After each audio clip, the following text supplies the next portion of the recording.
Alors moi j'ai 23 ans, donc j'ai un bac, je suis titulaire d'un bac littéraire que j'ai effectué sur Marseille. Et ensuite je suis parti sur Paris pour effectuer une formation d'agent d'accueil et d'information dans un centre spécialisé pour personnes malvoyantes et non-voyantes. Je suis actuellement scolarisé à l'IFTE de Salon de Provence. J'ai été amené à trouver cette école parce que j'étais en recherche d'emploi, donc suite à l'obtention de mon titre d'agent d'accueil. Et donc j'ai trouvé cette école tout à fait par hasard sur Internet et j'ai passé le concours du BTS assistant de gestion qui m'intéressait parce que je retrouvais plusieurs qualifications que j'avais eues dans ma formation d'agent d'accueil. Et donc j'ai été pris et puis j'ai trouvé plusieurs entreprises. J'ai passé un entretien à la RTE de Marseille, donc avec un concours, et j'ai demandé à être plutôt à l'antenne de Salon.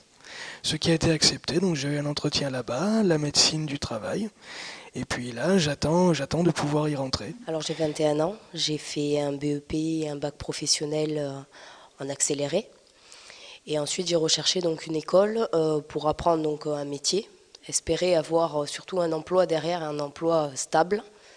Et j'ai choisi le contrat pro parce que ça allie, je pense, théorie et pratique. Et je pense que c'est très important, c'est très avantageux et pour les jeunes et pour les employeurs.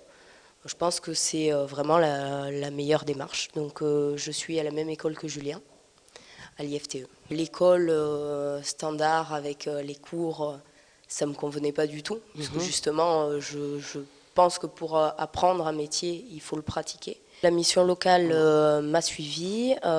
C'est la mission locale qui m'a aidé à trouver le centre de formation où j'ai fait mon BEP et mon bac pro. Ouais. Et voilà, c'est eux qui m'ont aidé. Les missions locales sont là pour tous les jeunes qui cherchent un petit peu la meilleure solution.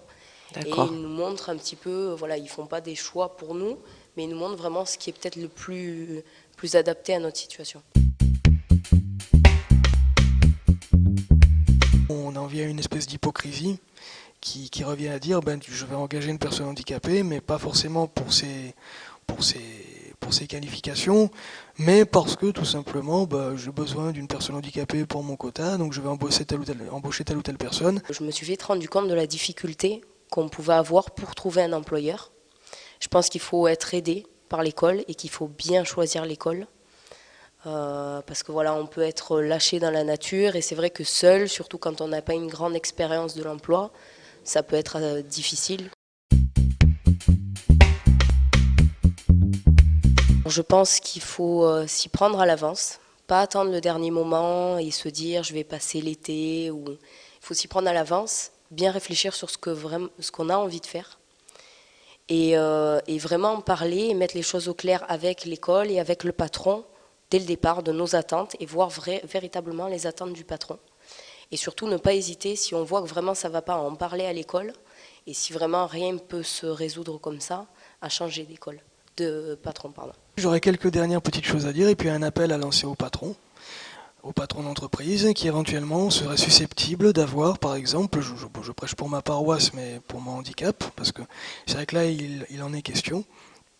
Donc il faut vraiment être conscient qu'une personne handicapée n'est pas un poids pour l'entreprise, parce que quand on veut aménager des locaux, ce n'est pas compliqué, et si on se renseigne, on peut. Mon entreprise en est la preuve vivante. Eh bien, merci Julien, merci Marion de nous avoir accompagnés, d'avoir partagé votre expérience avec nous. On vous souhaite bonne chance pour la suite et on vous dit à bientôt. Merci.